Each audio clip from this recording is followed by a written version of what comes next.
mergo awakmu ora nggo tetap. Sing ning pamflet kuwi fotone slendro. Lah sing teko kok kowe, Aku gak salah. Iya iki, Pak. Oh, nek pamflete kok Kowe gitu gak gitu. Kowe sing lancang, kowe teko ngaku karo slendro, ngapa kowe munggah dagel? Bantal munggah udunen. Sakmene kae sing lungguhe ning nggur bantal sinten? Ya aku no Ah, jenengan mboten ngrungkepi budaya. Ngene iki tanggi ngeprangi ben dak koser terus ben dak panas ning. Yo aja bantal diganti liyane. Apa? Kompor. Nganti dalang kobong rumangsaku. Yen pangapunten, Mas. Alhamdulillah jenengan nganti kula lumantar Mas Andi TB muga-muga sedaya pinaringan berkah. Niki kula pun mempersiapkan pantun saking Bluro. Sampean saka Tuban, iki saka Bluro. Niki kagem enek ban nemplek ning saka. Napa niku? Sijine Tuban, sijine Bluro. Iya. Mari tadi sih kowe. Ana gendeng rupane ireng. Apa? Apa kuwi? Apa gawe kok ora yakin pantunmu apa? Iki yo kanggo wong Ngadirejo lho. Apa? Ana klopo wadahe tampah, Pak. Wong Ngadirejo muga-muga berkah barokah. Amin. Ana klopo kabeh siji. Wong sak Ngadirejo muga-muga tambah rezeki. Amin. Ana klopo rupane coklat. Muga-muga PG Ngadirejo semua karyawannya sehat. Amin. Ayo jenengan pripun, Pak? Aku wis gawe iki, Mang. Awakmu berdua iki, Mang. Nggih. Enek ban nempel ning saka. Ya sijine Tuban, sijine Bluro. Ha saiki awakmu kae ATP apa? Pantene. Enek klopo karo tahu Pak Eko saya maju. Kae lho, kae lho. Kowe piye? Tuku ban nabrak Kok sik kok nggih apa tuku ban kok nggih apa? Ban nabrak genteng. Sik to tuku ban arep kok nggih apa? Pak pantun kok sampean bantah iki jenenge apa to? Lho kae pantun iki bebas. Tuku ban nabrak genteng. Terus piye kuwi? Pak Wayang kula rokoke derek. Lah. Senengane kok ndereng karo panitia wis dijatah. Lah timbangane jenengan kok iso. Oh, Sate kula lho. Kok iso lho? Lah kok jaremu ndongakno gawe pantun. Jenengan pantune wae pripun? Pantune tak tujoke dirimu berdua. Siji dagelan saka Tuban, siji saka Bluro. Sing awakmu pantun nggih donga piye? Klopo wadahe tampah. Artine muga PG Ngadirejo kebak berkah barokah. Ngaten iki bener napa salah? Ya bener no. Lho, matur barokah kok. Benere saka pundi? Ya muga-muga napa barokah Gusti Allah Subhanahu wa taala. Donga nggih pantun niku bener. Doa itu semuanya boleh, Mas. Nek donga nggih pantun bener niku sing ngongkon sapa? Omahe ngendi tak paranane. Lho lek panyuwunan ngono ki relatif, Mas. Ora kok kudu diharuskan ngene iki ndak. Nuwun sewu jenengan nate pireng kiai alim ulama dawuh, "Le santriku kowe nek donga gawe pantun." Nate pireng ngaten mboten? Ndak tahu. Lah sing ngongkon donga gawe pantun sapa? Nek jenengan donga gawe pantun, malaikat nyatete bingung. Lah kudune nek donga piye? Donga kok gawe pantun jane wong salat teng masjid apa ora bingung? Piye umpamane? Allahu Akbar. Budal sekolah mangan es krim bismillahirrahmanirrahim main dadu tengah alas kul a'udzu birobinas ini sholat bare jam piro lo pikir bener iya kediri gudangnya alim ulama ngomong sak penake lah kudune dongane piye? donga kuwi sing sak wantahe ae sing bloko suta ben masyarakat paham malaikat nyatete ra bingung. Nggih, bismillahirrahmanirrahim. Kula ndongake kagem PG. Bismillahirrahmanirrahim. Tambahno budal sekolah mangan es krim lho. Bismillahirrahmanirrahim. Kira ngombe es krim aku melok pletroten lho, Be. Nggih, ndongane iki sing bloko suta. Bloko suta. Mugi-mugi PG Ngadirejo pinaringan maju, adem ayem tentrem berkah barokah, pemimpinnya amanah sak ngajeng saha sak pawingipun. Amin. Mugi-mugi PG Ngadirejo lumantar miwiti buka giling gelar ringgit purwa muga-muga kada alangan setunggal apapun kaki mong nini mong ingkang ngurmati kaki danyang nini danyang kok ngujublo bancaan dongane kok malah ngujublo slametan lho aku ki ngurmati kalian Pak Wayan lho Pak Wayan beliau lenggah teng mriku wis paham wis ngerti Pak Wayan lah iki lho yang di depan saya tuh yang pakai hem hormat kula Pak iki lho salah satu pemimpin yang luar biasa kok iso siji ngerti karo jati dirine urip ning Jawa terus ping pindho ngerti bahwa dia itu adalah seorang pemimpin Gelar wayang mergo ning pagelaran wayang iki ada salah satu tokoh pemimpin yang luar biasa bijaksana. Sapa? Kados beliaunya Bapak Ismoyo to Mbah Semar. Ning Punokawan ki enek to.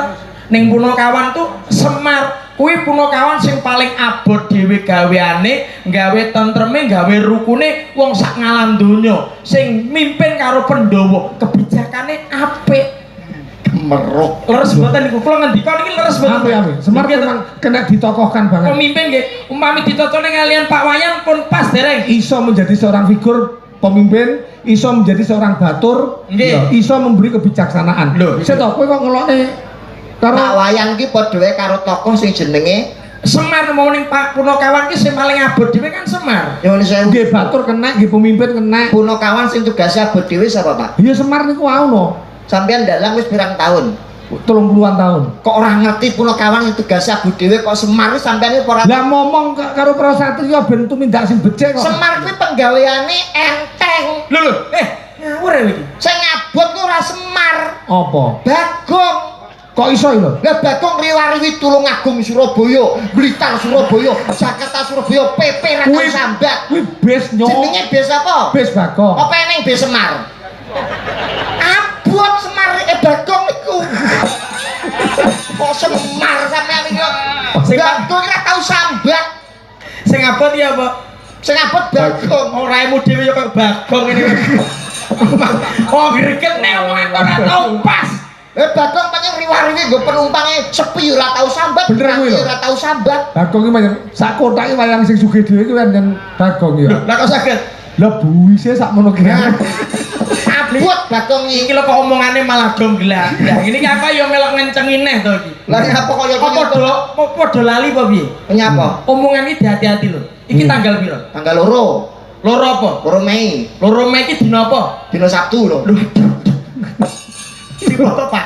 Foto bertepatan hari apa kita memperingati apa lho? Lah ya hari Sabtu. Hari Pendidikan Nasional. Nah, kuwi niku lho Pak Pendidikan Nasional.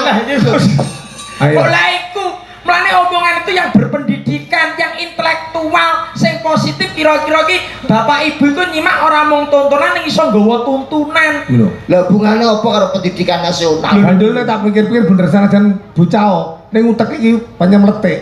Uteke sapa tonton lipitik apa? Uteke iki lho. Hubungane apa wayang karo Pendidikan Nasional kuwi? Anane sukses. Apa yang kita capai bisa melebihi target. Iku mergo panjenengannya Bapak Wayang. Iku ngugemi karo bapa pendidikan. Sapa? Ki Hajar Dewantara. Ngugemi apa? Wis tau ngendika, nek pengen sukses anak turunku kabeh kudu 3 perkara sing digondheli. Siji, Ing ngarsa sun tulodo, ing madya mangun karsa tuturi handayani. Leres mboten?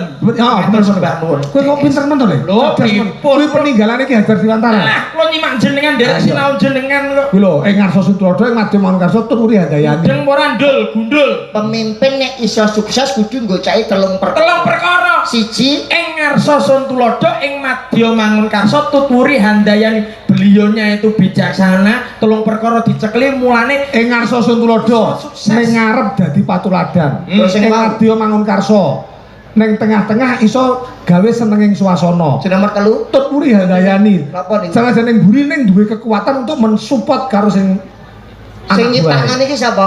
Ki Hajar Dewantara. Bapak pendidikan. Pagelaran ini namanya apa? Pagelaran wayang. Wayang kulit ana sinden, ana yoga, ana dalang, ana operator, ana tukang sound. Sing dadi pimpinane sapa? Ya aku no pengarepku rombonganku kok. Dalang. Oh. Sing bayarane akeh dhewe sapa?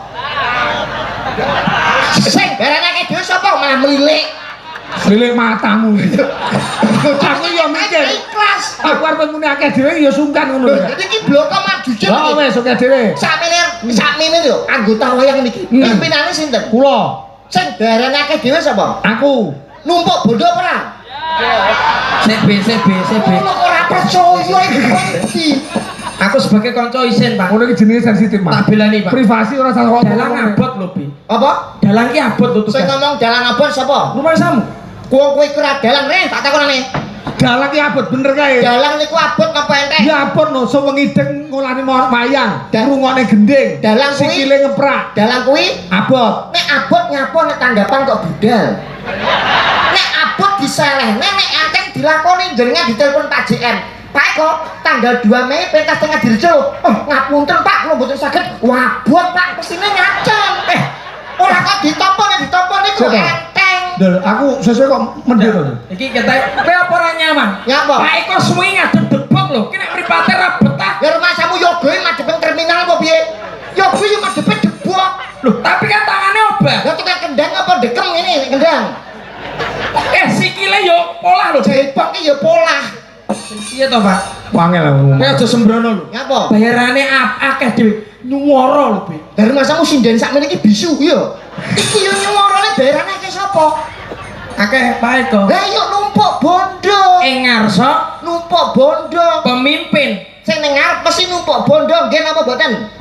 Pun boten napa-napa, Mak.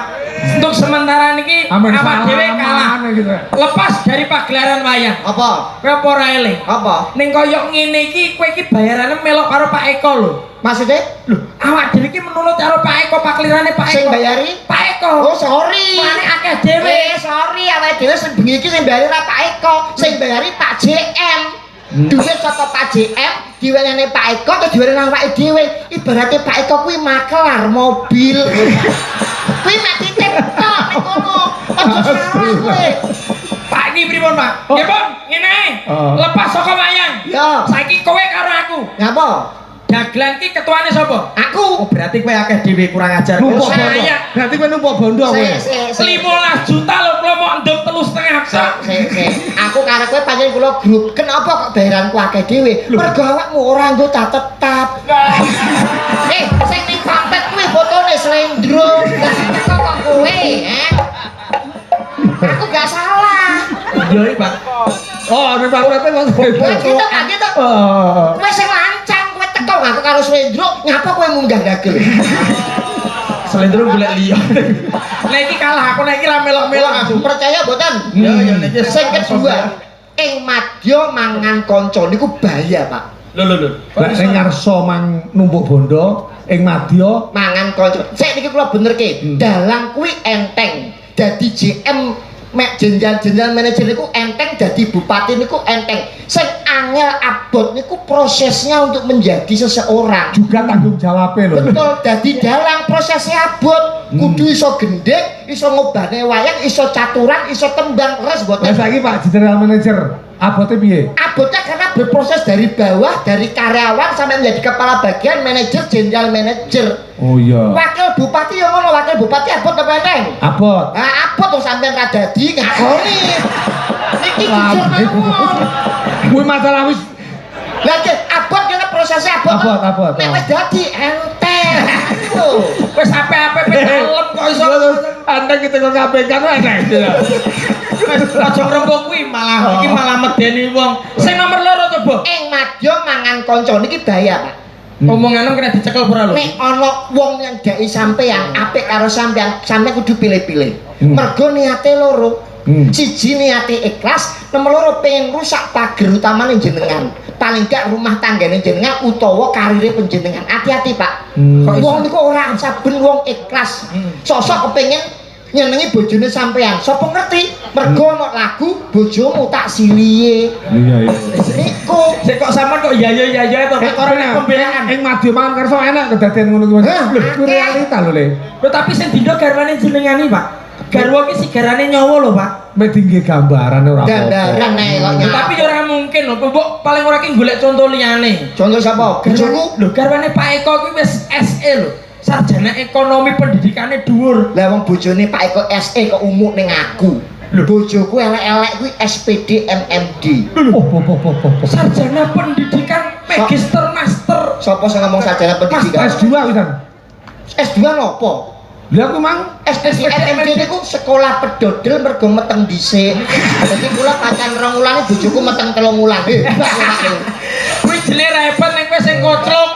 Kotruk piye Bang bojoku? bintane Le.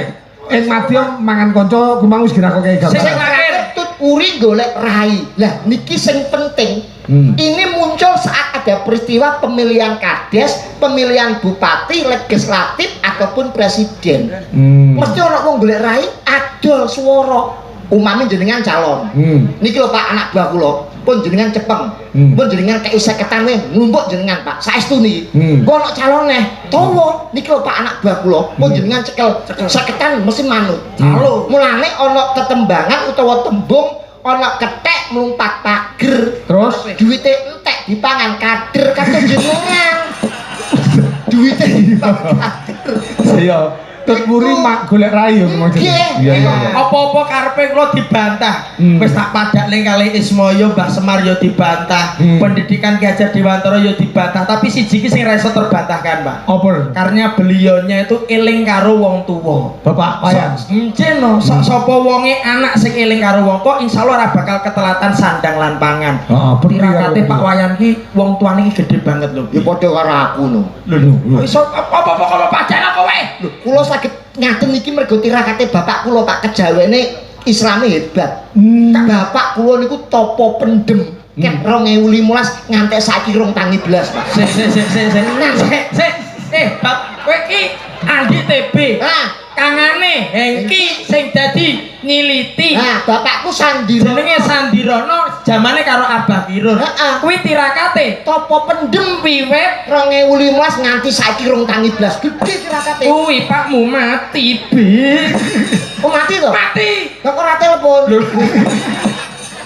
Angel apa-apa dibantahi pripun Cobi? Oh, mangsa kowe ora cetha blas lho. Ya yang penting ikut berbahagia Pak. Ya, dengan keadaan ekonomi global yang terpengaruh akibat perang di Timur Tengah.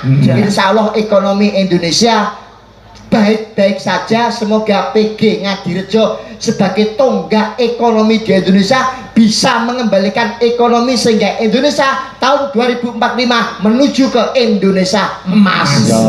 Luar bahkan program Pak Prabowo Mas. Nggih. Ya, gula ki menjadi swasembada. Nggih. Ada peningkatan. Ya, ada peningkatan. Si. Jadi Pak tujuannya bahwa wayan ini mau bener-bener warga masyarakat petani gula ini diprioritaskan. Amin. Ini kelihatan resep Pak. Apa petani tebu ya. Nah, kenapa kok Pak Wayan Nyuwun Sewu bisa sukses? Itu nek karena dia ada namanya tuh di tengah bulan Mei. Ora beda kayak awak dhewe seniman, Pak. Seniman kuwi Nyuwun Sewu nek sampean pengen sukses kuwi jenenge kudu gawe jeneng kewan, Pak. Kosek. Ora percaya, mesti ora percaya. Jajal umpamane apa le? Umpamane Cak Percil, kewan to ora? Percil, oh. Sinden Ponorogo Lucy Brahman. Oh. Ono neh penyanyi dangdut Dewi Sanca. Oh iya kuwi. Trio Macan. Nek jenengan pengen sukses, jenenge asmane jenengan tambah jeneng kewan, Pak. Apa umpamane? Ki Eko Kondo Prisdianto Diganti ganti apa? Ki Eko Tekek. Mesti sukses, Pak. Sumpah kemurah. Pascal wisan niku. Pedengan diri nanggap sapa? Anu Ki Eko Tekek. Wis viral. Kowe suksesnya mergo gurine ya. Jurine ana jeneng kewan. Andi TB telek bebek Niku, Pak. Ya kuwi nek kewane Pak bebek Eko tekek lho ya. Tekek. Tekek bebek. Tekek jenengan. Oh nek ngoten kula nderek jenengan Pak Tekek. Lambemu kuwi. Nanjake bubulan ade-ade Mas. Oh ngoten to. Ya. Derek.